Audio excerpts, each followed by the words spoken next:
Hello, welcome to my video presentation about Gogol because he is the best. And he doesn't get talked about much in the Western world. And I think his work and achievements tend to be downplayed compared to his contemporaries. People like Pushkin, Tolstoy, Turgenev, Dostoevsky. But most of those authors were influenced by his writing, barring Pushkin, who was an influence on Gogol. But yeah, as the French critic Eugène Mercier de Vogue put it, we all came out of Gogol's overcoat. Nikolai Vasilievich Gogol was born in 1809 in Sorochinsky, Ukraine, to a family of minor nobles. His father died when he was only 15, so he was predominantly raised by a deeply religious mother, who he would often write to during his travels. He wasn't popular at school, but developed there a strong love of theatre, literature, and costumes. He started writing while a student, performed in all the school plays, and developed many creative hobbies, such as painting, sewing, and knitting. He would continue throughout his life. At 19, he moved to St. Petersburg, where he tried to publish a long narrative poem he brought with him, heavily influenced by his love of German Romanticism. When his poem received bad reviews, he bought up every copy and burned them. According to friends, he had also burned his first complete prose work, demonstrating an early interest in arson. He met Alexander Pushkin while in St. Petersburg, and the two became friends. Alexandra Rosset, a mutual friend, described Gogol in his natural habitat as shy and melancholy, but said he glowed whenever Pushkin spoke to him. Gogol had admired Pushkin's work as a student growing up, and Pushkin admired the young author's potential, becoming his patron. He would go on to publish a few of his short stories and give Gogol inspiration for two of his greatest works, The Government Inspector and Dead Souls. He also helped him find employment as a professor of history, although he was entirely unqualified for that role. Allegedly, he gave terrible lectures and, in a panic, faked a toothache until he was eventually dismissed.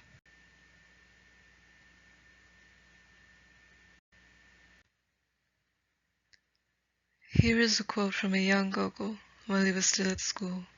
I think it shows off his personality. Throughout his life, he was a very secretive, sometimes divided person. This is apparent from reading any of his essays or letters. He was always troubled by the idea no one understood him. But at the same time, he put his soul into each one of his works, and thought it was by reading them you could find out his true character.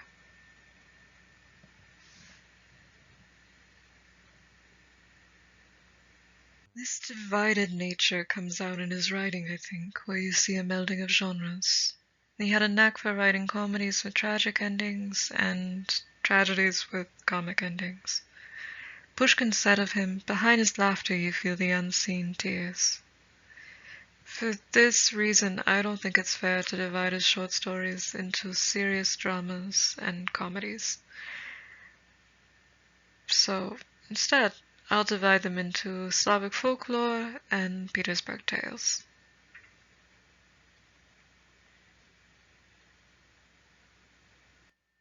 In the first part of his writing career, he wrote Slavic folklore inspired by growing up in rural Ukraine. He wrote two major collections of these works, and the first was Evenings on a Farm near Dikonka, published in 1831 and 1832. In 2 volumes. The collection includes A May Night, or The Drowned Maiden, A Terrible Vengeance, The Fair at Sorochinsky, St. John's Eve, Christmas Eve, The Lost Letter, Ivan Fyodorovich Spunka and his aunt, and A Butching Place. Of these, I'd say the most memorable are his darker stories. A May Night, A Terrible Vengeance, and A Bewitching Place. I also personally read his Christmas Eve every year, or watch the USSR film from the 1950s. So that one has a special place in my heart too. I would recommend all four of those, depending what you're in the mood for. If you just want something horrible and in a good way, horror, A May Night and Terrible Vengeance are the best, I think. His second collection, Magarshack, was published in 1835 and contained 3 short stories: The Old World Landowners, the tale of how Ivan Ivanovich quarreled with Ivan Nikiforovich, 2 comedies, and V, a very good horror story about a philosophy student, Koma, who is cursed with having to recite prayers at the deathbed of a girl who, for 3 nights, repeatedly at nightfall, turns into a V and comes back to life to try and terrorize him to death. And the collection also includes 1 novella, Terraspolba, a pastoral tale of Cossack life. Of the comedies, I'd say How the Ivans Quarreled is best, and I recommend it for fans of his plays or novel. V is also a classic not to be missed if you're looking for a good horror story. It was the inspiration for the first Soviet horror film in 1967, which is also very good and closely follows the plot.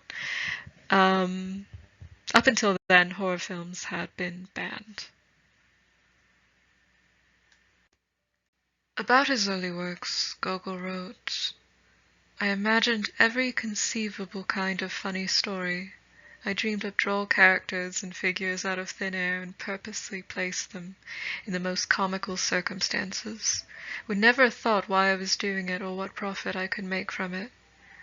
It was youth that pushed me, youth which, as everybody knows, never asks itself questions."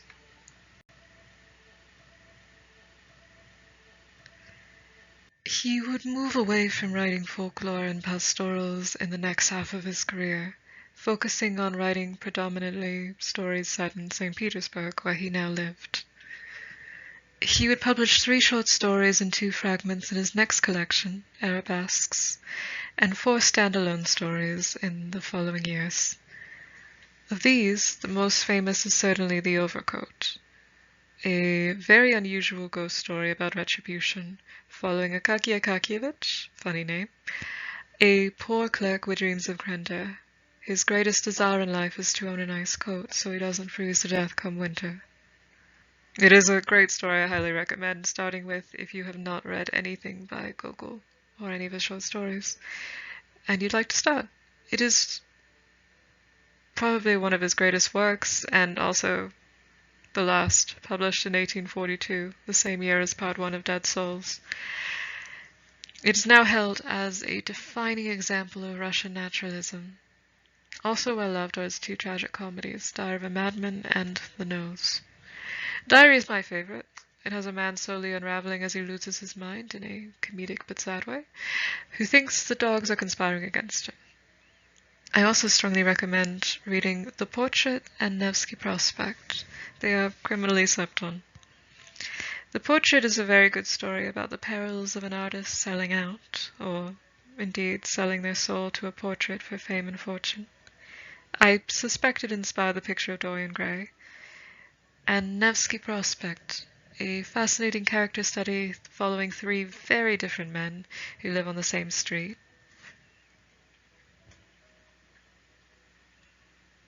Now for plays. His 3 complete plays are Marriage, The Government Inspector, and The Gamblers. All are comedies. Government Inspector is without question his most famous and often performed play. It's about Kilestikov, a grifter who strongly abides by the fake it till you make it motto, masquerading as a government inspector to fool an entire small town into showering him with affection and sycophancy. Marriage, his first full-length play, is also hilarious, and I strongly recommend it if you enjoy The Government Inspector. It follows an unhappily married man as he tries to get his bachelor best friend hooked so he can be just as miserable as him. It's really good. The Gamblers isn't as good, but it is short, about a group of con artists, and far less memorable than the other two. It's worth reading if you're a completionist, and seeing if it's being performed, because you should always support Gogol and his works, and they should reach a wider audience. If I'm being too harsh on the gamblers, it's because the other two are just so amazingly funny and brilliant and witty that it is hard to compare. Some recurring themes in his work include the grifter archetype, best exemplified by Chichikov in Dead Souls and Gleshnikov in Government Inspector. He may have been drawing partially from his own life. He was a bit of a grifter himself, as I think his time as a professor demonstrates, and so was his grandfather, Afanasy Gogol-Yanashki, who allegedly falsified some records in the census to ensure his family were given noble titles and the ability to own serfs. Some other archetypes include doomed artists, doomed students, like you see in Portrait, Nevsky Prospect, and Vi. And most of the women in his books are either secretly witches or will otherwise bring about your doom if you fall in love with them. While he's often credited as the father of sadism, I think he should be remembered as a realist or a naturalist.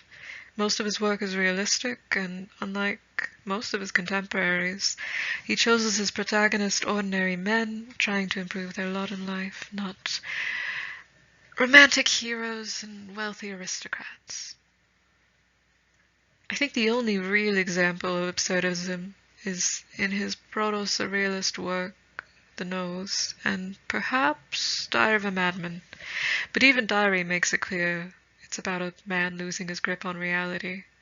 So less a surrealist work and more a story with an unreliable narrator. I do think the fact Gogol himself was a romantic, like Dostoevsky, colors the way he approaches realism. But I would still say his stories are realistic. In fact, he considered himself a student of human nature, whose goal was to portray the world and people as they were, to get to the truth of things, as he admits himself in one of the many opportunities in Dead Souls where he breaks the fourth wall. Mrtvi Dushi was published in 1842 and is without question his most ambitious work. Only part 1 of his trilogy survives because he famously burnt part 2. Part 1 follows the adventures of Pavel Ivanovich Chichikov as he travels across rural Russia trying to cheat a comedic array of landed nobles out of their dead souls or serfs. This was all part of a get-rich-quick scheme he devised so that he could commit bank fraud to join their ranks as a member of the landed gentry. I don't want to spoil the plot, so I'll stop there, but it is one of the greatest satires of all time, even in its incomplete state, and a wonderful read. I highly recommend giving this book a go if you enjoy any of his short stories or his plays. You won't be disappointed. Gogol first experienced real success with his play Government Inspector. Jean Nicolas I even attended the premiere in 1836 and defended it against critics, thereby cementing Gogol's name in the public consciousness. He would spend the next few years traveling across Europe before eventually settling in Rome with other Russian and Polish expats. It was while living abroad he heard about the death of Pushkin, but he probably experienced it as something fairly abstract and distant, like the death of his father. The first major death he experienced close at hand was the death of his friend Count Yosef Wilgorsky to consumption. He would nurse him through his final days, rarely leaving his bedside, and narrated dramatically the events in Knights of the Villa. While Gogol was not one for parties, he had no shortage of friends. He often exchanged letters with these friends and even published a selection of correspondences turned into pseudo-essays for the sake of publication. Not all of his friends approved of this. While abroad, he also met Count Alexander Tolstoy, who put him into contact with the elder Matvei Konstantinovsky. The two of them worked together to inflame in Gogol the religious zeal that would be his undoing. This may not be a popular opinion, but having read several biographies about the man, I would say they killed him. He was not especially religious before meeting them, but they took advantage of his vulnerability. He was a nervous man and had lost several close friends recently, to convince the man that he and all of his writing was sinful. It worked. He burned the manuscript he had spent so many years trying to perfect, which was almost complete, claiming the devil made him do it, and shortly afterwards took his own life, locking himself away in his rooms and refusing all food until he starved to death 9 days later.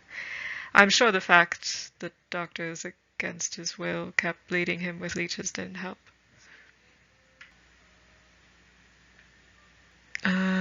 There's also a quote here from Dead Souls. I am fated to journey hand in hand with my strange heroes and to survey the surging immensity of life, to survey it through the laughter that all can see and through the tears unseen and unknown by anyone. And an illustration by Sava Brodsky. Well, I thought I should end with 2 quotes from Gogol, so here's the second one, which I think is, how he would want to leave his readers with a bit of parting advice. Forget this noisy world and all its alluring luxuries. Let it forget you too. You see that all in it are enemies, tempters or traitors. Anyway, I hope this video encouraged you to read Gogol or learn more about him. Or, if you've only read a couple short stories or his play, maybe want to read more now. I'll list all the biographies I used as reference below, and feel free to reach out and leave comments if you have any questions or want suggestions, what to read next or anything like that. Yeah. I tried to keep this mostly spoiler-free if you're new. But yeah. Thanks for listening. I will be covering Dostoevsky next, so we'll see how that goes.